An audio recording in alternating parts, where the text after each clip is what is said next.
And what you see is what you get with the Game Time app. They give you the fees included. What you see is what you get in the film room. The eye in the sky never lies, as they always say. But this was a really nice performance from really both sides of the ball. I don't have any special teams clips for this week, but what I do have is some really great performances from offense and defense. There's some individual efforts, there's some scheme things, and really just some great plays by the guys that were out there on Saturday. You can see some excitement from this team on video this week, where we hadn't always seen that in a road game against lesser competition where they kind of would just slug through it. This was one where guys are obviously playing with purpose at this point in the year. It is November, and guys are ready to go. So it's a fun one to sit here and watch in my chair. And so I really hope you guys enjoy this. Thanks again to the staff for letting us bring this to you guys. But without further ado, please enjoy the film room.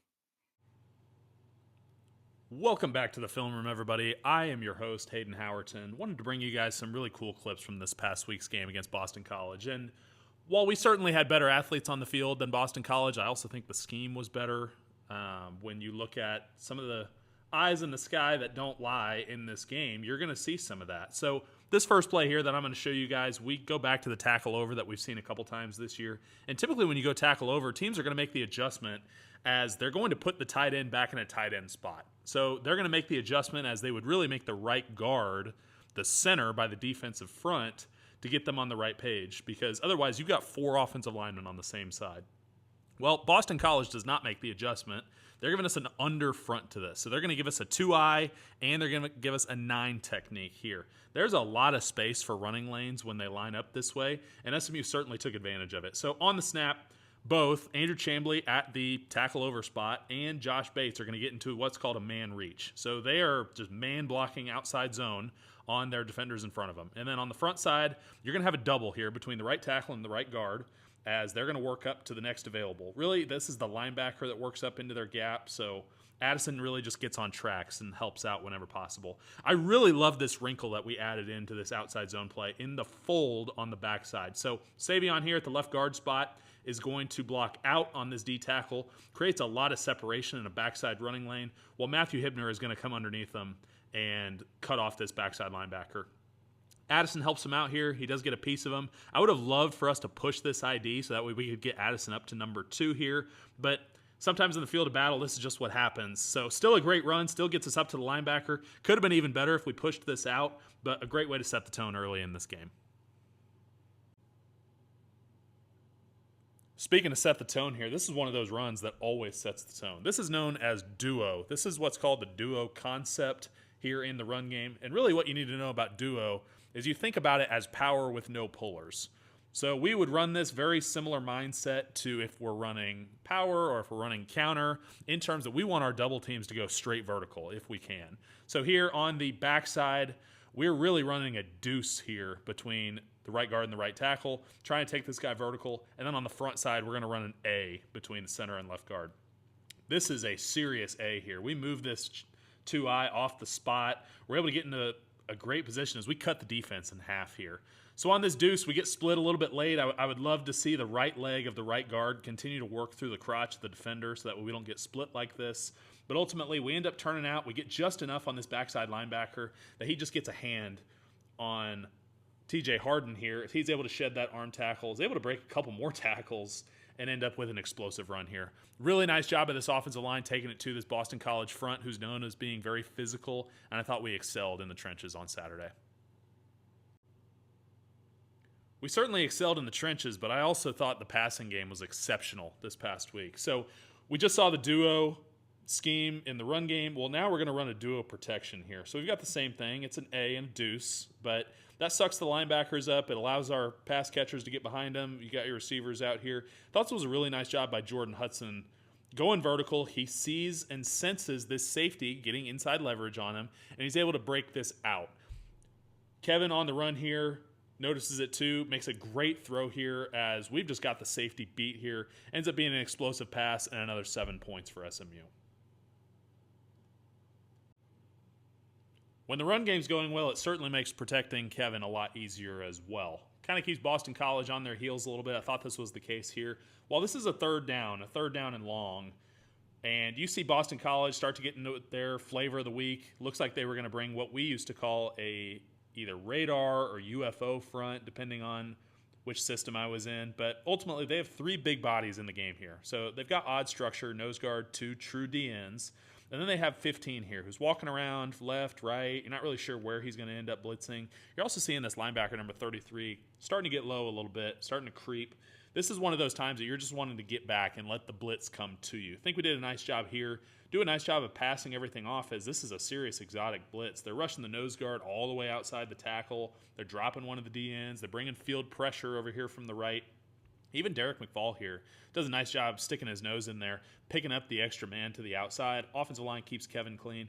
Kevin's able to sit in this pocket here. He doesn't even get any happy feet, and he finds Ymir Knight over here in some tight coverage. Delivers a great ball. Ymir Knight takes a shot here, but he does a great job of hanging on to it for a first down and to move the chains.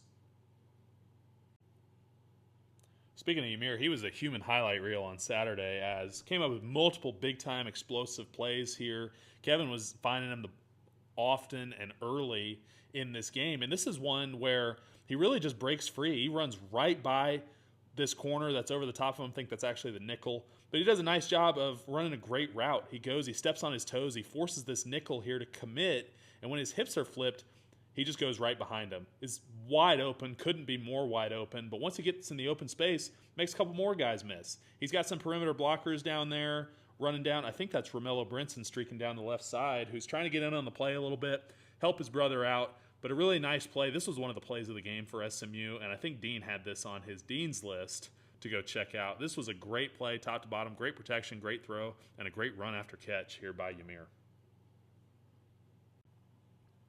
One thing that you got to give Wake Forest credit for is they did a really nice job of scheming us up. And I thought what they did well is implementing a lot of their post-snap movement.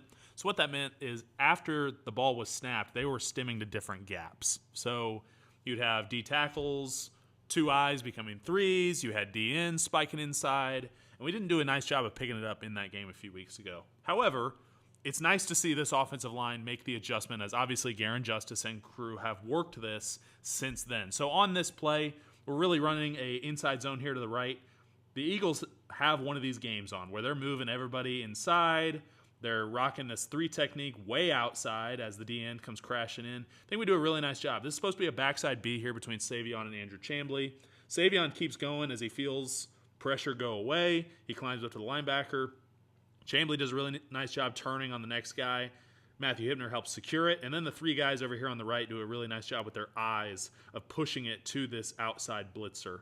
Give the ball to TJ Harden. Dances around in the backfield a little bit, finds the open gap, and guess what? We're out the gate and off to the races here because Boston College overcommits. Really nice job of making the adjustment over the last couple weeks, getting better as the season rolls on, and you're able to rip off the longest run of the afternoon. So really cool to see that from this unit. Really cool to see TJ Harden find the crease here and get out the gate and off to the races. When I say everything was going right for this SMU offense, I really do mean it, especially late in this game. So we've run this pop pass here about 20 times this year. So the scheme of this is you're going to fake the quarterback run. Kevin looks like he's going to step up. It looks like you're using Matthew Hibner here to block this linebacker. Hibner runs right behind him. This is, we call it the pop pass because you end up just popping it to the tight end over the top. Super easy pitch and catch if it ends up working. You do sell the run here a little bit. That is part of it as it draws the linebacker's eyes. Hibner runs right behind him and is able to turn on the jets. We haven't seen many of these long touchdowns from Matthew Hibner. Had the big one against Pitt last year, but it's really awesome to see him turn on the jets and outrun a bunch of defensive backs. A great day for this offense. Put up 45 points, tied the season high, highest of the year in regulation. We're going to need some more performances like this, especially against Louisville, against Cal, and hopefully for an ACC championship. But if they're able to play like this the next few weeks, it's going to get really fun to be an SMU fan. On to the defense now, as what a job by this defense of improving every single week as this year has gone on. And I wanted to give another shout out to the defensive line, as they just had an exceptional day up front, really dominating this Boston College offensive line. So right here on the snap, we're going to watch number 1, Isaiah Smith, also known as Turbo, here. Did a really nice job against Kevin Klein, who was one of my impact players of the game here, 79 for Boston College, the right tackle. Going into the game, he was their best pass protector. and Turbo just bullied him on this day.